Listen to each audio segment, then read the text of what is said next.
Have you ever swiped your debit card and the response you received from the cashier is declined? You thought you had enough money, but now you're not so sure?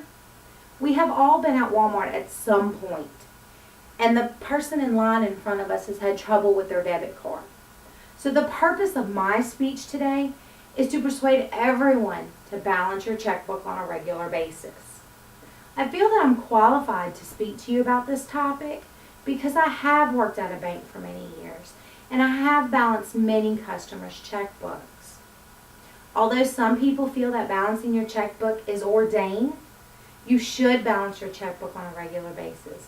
It will help prevent you from having overdraft fees, return checks, and even the embarrassment of having your debit card declined. The first point I'm going to cover is the cost of overdraft fees. Most banks charge upwards of $35 per item that clears your account. According to savingsaccounts.com, overdraft fees can add up quickly. Most banks have a limit on how many overdraft fees they can charge a day. Normally that limit is 5. But still, at 5 charges per day, at $35 per charge, that is $175 per day for you to be overdrawn. MoneyMatters360.com covers the fact that banks make mistakes. If you don't balance your checkbook regularly, how are you going to find those mistakes that the bank has made? It can go months without you catching those mistakes and in turn cost you overdraft fees months down the road. So not only do you have to pay overdraft fees, but if you have a check that's returned, you have to pay for that as well.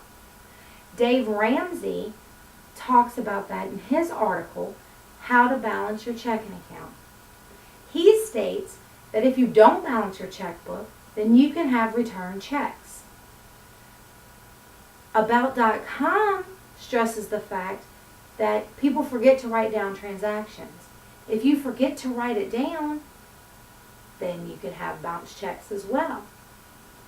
So not only does a bank charge for you to have a return check, but most merchants charge for your check being returned.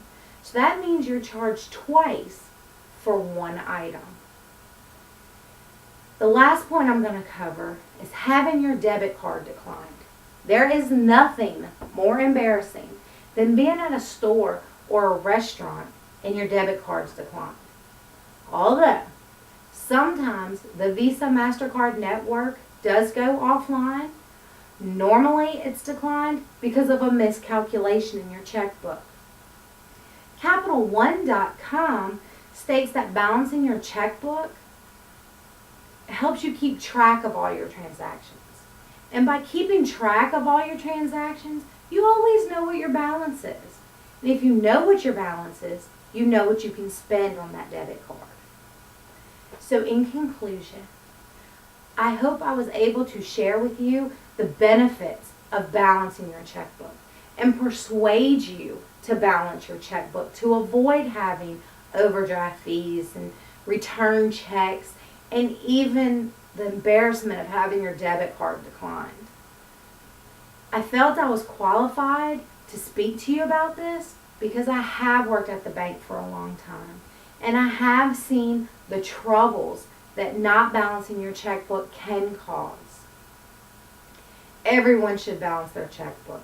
No one wants to be that person in the Walmart line that keeps swiping their card and it keeps getting declined. But to help avoid all of this, maybe you should apply for overdraft protection or even get a savings account that links to your checking account that will automatically transfer money to your checking account when it's needed. And with internet banking being so popular nowadays, there's no reason not to balance your checkbook.